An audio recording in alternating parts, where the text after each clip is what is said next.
votre émission L'invité de l'intégration, qui a l'immense honneur de recevoir aujourd'hui le commissaire de l'UEMOA, Kako Nubogbo. Commissaire, bonjour. Bonjour. Alors, nous sommes honorés de vous recevoir. Vous êtes le commissaire de l'UEMOA en charge du département de l'agriculture, des ressources en eau et de l'environnement.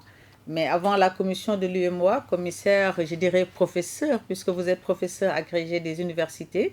Vous avez d'ailleurs été doyen de la faculté des sciences économiques et de gestion de l'université de Lomé au Togo. Et puis, vous avez aussi occupé d'autres fonctions, notamment vous avez été ministre en charge de la prospective et de l'évaluation des politiques publiques de la République togolaise. Depuis 2021, vous êtes donc commissaire à l'UEMOA, donc nommé par la conférence des chefs d'État et de gouvernement de l'Union. Et nous allons parler de sécurité alimentaire, qui est une priorité de l'Union, commissaire. On sait qu'en 2001, l'Union a adopté la politique agricole commune. En 2011, les chefs d'État, pour montrer en fait que c'est vraiment une vraie priorité, ont mis en place ce qu'on appelle le comité de haut niveau sur la sécurité alimentaire et nutritionnelle, qui est d'ailleurs présidé, ce comité de haut niveau, par le président de la République du Niger. Alors, plus de 20 ans après la mise en place de cette politique commune, votre collège, qui a pris fonction en 2021, a aussi fait de cette question une grande priorité. Alors, pouvez-vous nous parler un peu aujourd'hui, commissaire, de tout cela? Oui, merci beaucoup. Déjà, je voudrais saluer la vision des chefs d'État qui ont, comme vous l'avez dit, adopté la politique agricole de l'Union depuis une vingtaine d'années maintenant. Et comme vous l'avez également dit, saluer la vision du président de la commission de l'UEMOA, M. Abdoulaye Diop, parce que le CAP 2025, qui est notre cadre d'action prioritaire, c'était en 2025, qui correspond à votre mandat. Exactement, mais au cœur de ces missions, 3 dimensions qui nous concernent aujourd'hui: la promotion de l'agriculture durable, le renforcement de la sécurité alimentaire et la construction des chaînes de valeur, et enfin la résilience des populations face au changement climatique et aux aléas climatiques. Et donc, on voit bien que la question de la sécurité alimentaire est au cœur de toutes nos préoccupations. Pour donner un exemple, sur les 6 dernières années, la population de l'Union en insécurité alimentaire dans la période de soudure, donc entre juin et août, a été multipliée par 4. Nous sommes passés de 3 millions en 2016 à 12 millions aujourd'hui, en 2023. Donc, il y a une urgence.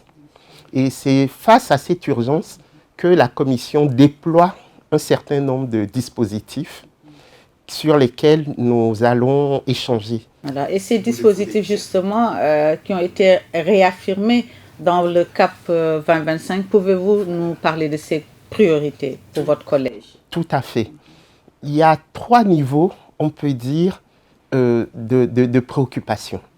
La première préoccupation, c'est comment faire en sorte que les agriculteurs qui sont au cœur de l'Union, puisque notre population est entre 60 et 70% rurale, en fait, comment ces agriculteurs peuvent améliorer leurs conditions de vie.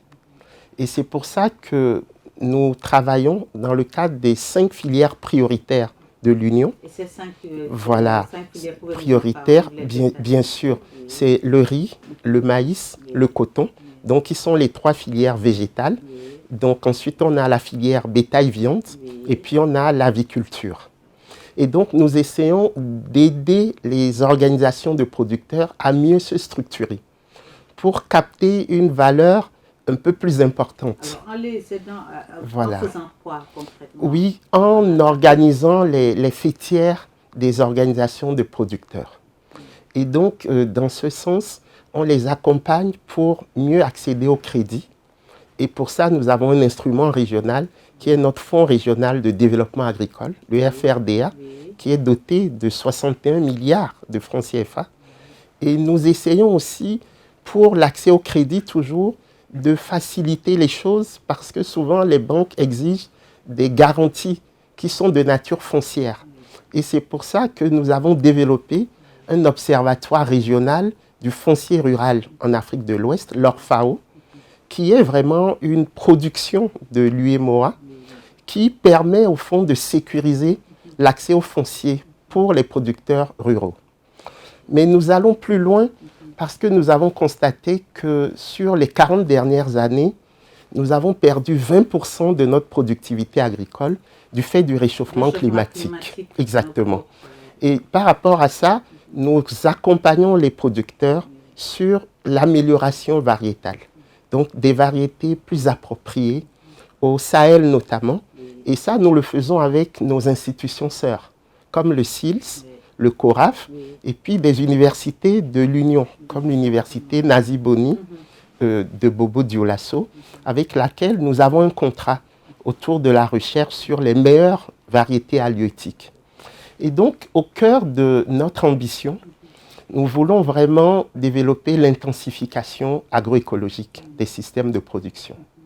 Parce que c'est ce qui est le plus en phase. Agroécologique, ça veut dire. Voilà, c'est au fond reconnaître que dans la nature, il y a déjà tout ce qu'il faut pour produire et avoir des revenus décents. Et donc, c'est vraiment le retour aux sources, si je puis dire. À la nature. Exactement. Et là, nous avons vraiment deux ambitions. C'est la gestion intégrée de la fertilité, avec une meilleure association entre l'élevage, qui représente jusqu'à 30% du PIB agricole de l'Union, et l'agriculture, notamment avec la fumure organique, le compostage, et donc mieux développer les complémentarités agriculture et élevage. Et aussi, au niveau même de l'agriculture, mieux associer les céréales avec les légumineuses, comme le niébé, l'acacia federbia, et même des oléoprotéagineux, comme le tournesol. Parce qu'on a constaté que mis ensemble, ces produits arrivent à augmenter au fond. Et ça, ce sont des recherches qui vous ont permis d'aboutir à cela? Exactement, des recherches et puis des recherches actions. C'est-à-dire que nous travaillons ensemble avec le SILS et la CEDEAO pour avancer au niveau de la promotion de cette intensification agroécologique qui est un des axes du CAP 2025. Maintenant, pour les urgences, ce que la commission de l'UEMOA fait depuis 2017, c'est des appuis directs aux États, de plus de 17 milliards de francs CFA. Mais au-delà des appuis directs, ce que nous essayons de faire, c'est vraiment accompagner. Les producteurs, c'est ça, vous les encadrez concrètement. Voilà. Mais au-delà des producteurs même, ce que nous essayons de faire, toujours dans une logique de subsidiarité, nous ne faisons pas ce que les États font déjà. Très bien. Nous essayons de nous mettre au niveau supranational, au niveau régional, pour accompagner les États. Et pour ça, nous avons à l'heure actuelle 4 instruments. Donc le premier instrument, c'est notre cadre harmonisé, qui nous permet, avec le SILS et la CEDEAO, d'avoir de bonnes statistiques. Parce qu'on ne peut pas faire de bonnes politiques. Bien sûr, si on n'a pas les données fiables. Exactement. Parfaitement. Et le cadre harmonisé, c'est vraiment une institution qui fonctionne bien. Ensuite, nous avons avec les États les plans nationaux de réponse. C'est-à-dire que les États font la balance entre leurs besoins et les disponibilités. C'est ce qui nous permet de dire qu'à l'heure actuelle, notre production agricole couvre 80% des besoins. Au niveau de l'Union. Exactement. Et au-delà des PNR, donc ces plans nationaux de réponse, nous avons un autre instrument qui est la réserve régionale de sécurité alimentaire pour accompagner les États. À l'heure actuelle, nous avons 36 000 tonnes d'équivalent céréales dans ces réserves régionales. Et comment se passent ces réserves? Comment c'est géré? C'est géré avec la CEDEAO et le SILS, avec l'accompagnement des partenaires techniques et financiers. Et donc, nous avons des magasins de stockage qui nous ont permis d'augmenter de 300 000 tonnes les capacités de stockage dans l'Union, parce qu'on a remarqué que les pertes post-récolte peuvent monter jusqu'à 25% de la production. Et en fait, le quatrième instrument dont nous disposons, j'en ai parlé, c'est le Fonds régional de développement agricole. Voilà, tout à fait. Je parlais tout à l'heure en début d'émission du comité de haut niveau sur la sécurité alimentaire. Je rappelle qu'au sein de l'Union, il y a des chantiers prioritaires qui sont pilotés au plus haut niveau par les chefs d'État. Et justement, le comité de haut niveau sécurité alimentaire est piloté par le président de la République du Niger, le président Mohamed Bazoum, qui est aussi le président en exercice de la conférence des chefs d'État et de gouvernement de l'Union.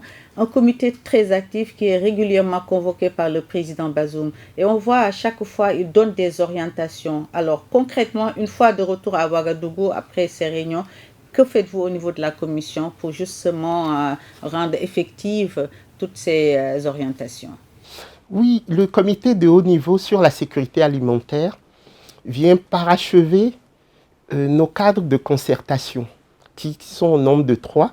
Donc le programme régional de gestion des crises, le PREGEC, qui nous permet d'avoir l'heure juste sur la situation alimentaire. Et ensuite, c'est validé par le réseau de prévention des crises alimentaires, le RPCA, qui se réunit 2 fois par an avec la CEDEAO, le SILS et nos partenaires au développement, avec comme secrétariat le Club du Sahel et de l'Afrique de l'Ouest, de l'OCDE. Et une fois qu'on est d'accord sur le diagnostic, nous allons au comité de haut niveau, avec le président, les en charge des exactement, qui se réunissent. Tout à fait, puis sous l'égide du président Bazoum, dont je voudrais saluer ici vraiment la vision et l'engagement sur ces questions. Et ensuite, nous mettons en œuvre les orientations. Et il y a des orientations très fortes. Par exemple, la libre circulation des biens. Et la question de la transhumance des bétails. Un vrai problème. Voilà, exactement, exactement. C'est-à-dire que le comité de haut niveau pense que la traduction concrète de l'intégration régionale devrait s'illustrer par la liberté de circulation au sein de notre Union des produits agricoles et en particulier du bétail. Il y a aussi une autre recommandation très forte, c'est l'incitation à faire des commandes groupées au niveau des intrants, puisqu'on voit bien la flambée du prix des intrants. D'ailleurs, avec ce qui se passe avec la guerre en Ukraine, on sait qu'il y a une vraie tension. Exactement. Et concrètement, qu'est-ce que vous faites à ce niveau-là? Oui, le président Patrice Talon nous a fait l'honneur de nous convier à une concertation au mois de décembre, du Bénin, au mois de décembre 2021, voilà, autour de la question des intrants. Et ce qui fait que nous travaillons avec l'ensemble des pays pour que nous puissions d'une part produire des intrants les plus proches possibles du respect, voilà, et du respect des écosystèmes naturels. Et donc là, c'est vraiment le renforcement des systèmes sanitaires et phytosanitaires. Et puis, l'autre élément, c'est inciter les États de l'Union et au-delà les États de la CEDEAO à produire des intrants pour la région. Par exemple, le Nigeria, qui est un grand producteur d'urée, préfère vendre son urée au Brésil parce que ça lui rapporte beaucoup de devises, beaucoup plus que dans les pays de l'Union. Donc, il y a ce plaidoyer qui est fait pour que la production d'intrants dans l'Union serve à l'agriculture de l'Union. Et au-delà de ça, les appuis directs dont je parlais tout à l'heure aux États proviennent directement des recommandations du comité de haut niveau. Tout à fait. Je rappelle d'ailleurs qu'au sein du comité de haut niveau, en plus des ministres en charge de l'agriculture, vous en avez les chefs des institutions de l'Union qui sont aussi membres, le président de la Commission, bien sûr le gouverneur de la Banque centrale des États de l'Afrique de l'Ouest et le président aussi de la Banque West African Development, les institutions de l'Union. Commissaire, nous n'allons pas finir on sait qu'on a beaucoup de choses à dire, mais on ne va pas nous quitter sans parler d'un autre aspect. Vous êtes écrivain. Vous écrivez, vous êtes chercheur, Vous êtes professeur d'université, professeur agrégé, et vous avez écrit plusieurs ouvrages. Alors, les derniers ouvrages, Une solution pour l'Afrique, du néoprotectionnisme au bien commun, apparu aux éditions Odile Jacob, c'était en octobre 2022. Il y a également un autre ouvrage, L'urgence africaine, changeons le modèle de croissance, toujours aux éditions Odile Jacob. Un mot sur vos ouvrages? Oui, ma préoccupation, c'est comment faire pour que notre jeunesse africaine puisse trouver des emplois décents en Afrique. Et donc, je plaide... Rester en Afrique. Voilà. Donc, je plaide pour la transformation sur place de nos matières premières, notamment agricoles, d'où l'idée du développement des chaînes de valeur agroalimentaires. Et puis, j'ai une autre préoccupation, c'est la préservation des écosystèmes naturels en Afrique. Comme vous le savez, l'Afrique ne produit que 4% des gaz à effet de serre, alors que nous constituons 18% de la population mondiale, 17 ou 18%. Ça veut dire que l'Afrique rend au reste du monde d'importants services écosystémiques qui ne sont pas aujourd'hui rétribués. Et donc, je plaide vraiment pour que le reste du monde s'intéresse à l'Afrique. C'est aussi une manière de lutter contre l'immigration. Exactement. Pour que les jeunes restent au sein de notre chère union. Tout à fait. Professeur, merci infiniment d'avoir bien voulu répondre à notre invitation. Nous sommes très honorés de vous avoir reçu. On se dit à bientôt. À bientôt. Merci beaucoup. Merci à vous, chères téléspectatrices et téléspectateurs, de nous avoir suivis. On se dit à très bientôt pour un autre numéro de votre émission Invité de l'intégration. Merci, professeur. Merci, Valérie.